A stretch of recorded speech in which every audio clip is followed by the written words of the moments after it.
the blueprint to scheduling your tasks to stay consistent. If you want the free step-by-step PDF rather than watching this video, I'll have it linked down in the description. You can go check it out. The blueprint to scheduling your tasks for consistency is non-negotiables, and then your sleep, and then your tasks. For example, you have Google Calendar. I'm gonna probably put a picture of my day so you can have like an example. Your non-negotiables are your work or your university, or basically anything that you can't change, anything that you don't decide the schedule for. Your sleep, you want to aim for at least 10 hours of sleep, and I want you to imagine the perfect schedule. So the ideal day that you want, basically the perfect day. That's how you're gonna plan out the schedule. So non-negotiables, and then your sleep, and then your tasks. That's the order that you should be following. You first put in your non-negotiables, and then how many hours you're gonna sleep, and then you fill in the blanks with your tasks. It's that simple, nothing else. You can click off right now. So why should you schedule your tasks for consistency? So one benefit of it is that you don't have to think. There's a technique that I teach in the consistency blueprint in the description. There's a term called brain points, and basically in a day you have a limited amount of brain points, and if you can't do a task, it's because you don't have enough brain points for it. Scheduling your day makes it so you don't have to waste brain points. You don't have to really think about what you have to do because you already thought it out the day before or whenever you made the schedule. The way that you stay consistent in following it is not to actually follow it to a T, which is a big mistake that I see people doing. There is no way that you're going to go from doing whatever you're doing now, this specific action at this time. It's not realistic. It's not realistic for you to think like that.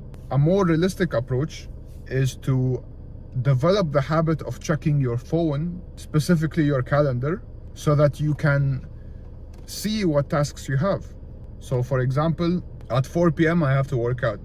If I checked my phone at 6 p.m.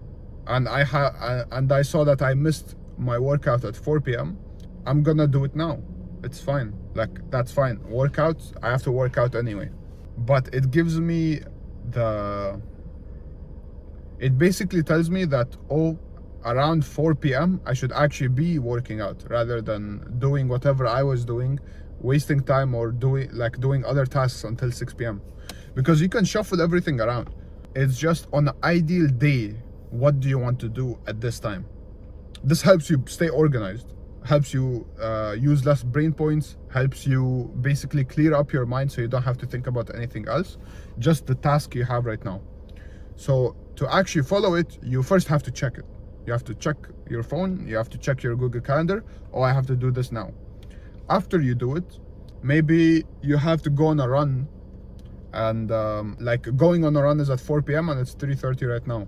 How do you go from 3:30 to 4 you go on a run?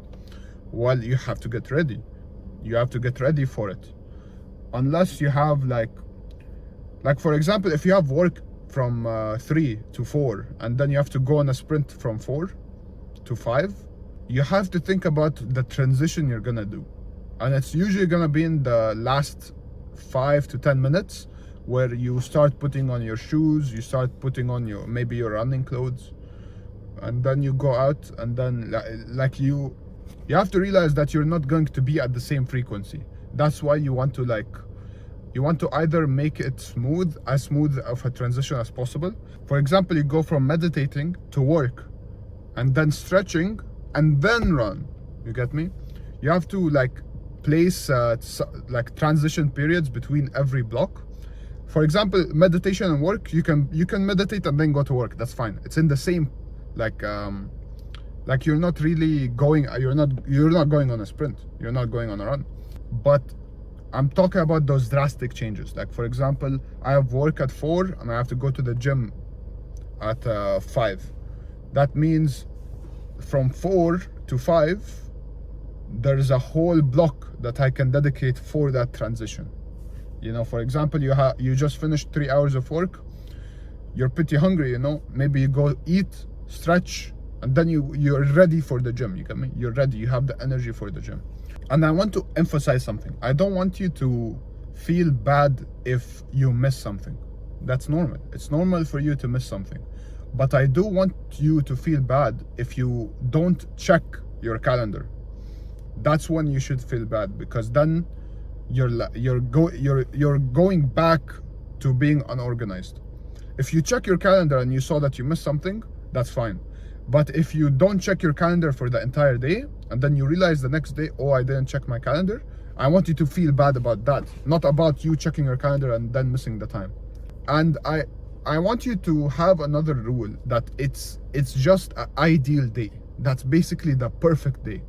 The perfect day, you're gonna wake up this time, you're gonna do this, you're gonna do that. That's the perfect day. It does not have to be every day. Now, obviously, the more you practice, the more you start checking your schedule more, the more you get familiar with your schedule, like, oh, I see the time, oh, I have to go do this actually right now. The more you get familiar, the better for you, because then you don't have to think about stuff. You just have to do it. You get me? You don't have to think about going on a sprint. You just have to think about doing the stretching and then going on a sprint. So you don't really think about the big stuff. You don't get overwhelmed. You just do stuff, basically. And doing stuff is better than thinking about doing stuff, because when you think about doing stuff, you're going to the anticipation and the thought of doing it is going to probably be way worse than actually doing it. Like, for example, yesterday I missed my window for sprinting. I was supposed to sprint like 5. I was supposed to start the sprint at 5 and then like end by like 6. And then I checked my phone, oh, it's 5:30. 5:30, that means that 30 minutes ago I was supposed to be on a sprint, but I'm on my computer working on my video. So how did I switch? How did I transition? Well, basically, I just said, well, now, I didn't say, okay, oh, well, 30 minutes are gone, now I just go and continue doing anything and ignore everything. No, that's not how you think about it. Oh, I 30 minutes are gone, let me start now. Oh, I see it now, let me start now. Because especially, it's something you want to stay consistent in. So you have to have the mindset that even if you don't do it at this specific time, what matters is that you did it. You get me? What matters is you doing the stuff. It doesn't matter if you do it at a specific time. Just you doing it at a specific time helps you save your energy, saves your brain points. Like, it's a routine, basically. It's like your body thinks it's a routine, it's a normal thing at this time to go on a sprint. So you shouldn't really feel bad about missing any time. Just feel bad if you don't check at all. If you don't check your calendar at all, that's when I'd say, oh, you should feel bad and you should start checking it more. If you want the full consistency blueprint, check out the description below, where I basically go over everything you need to know about consistency.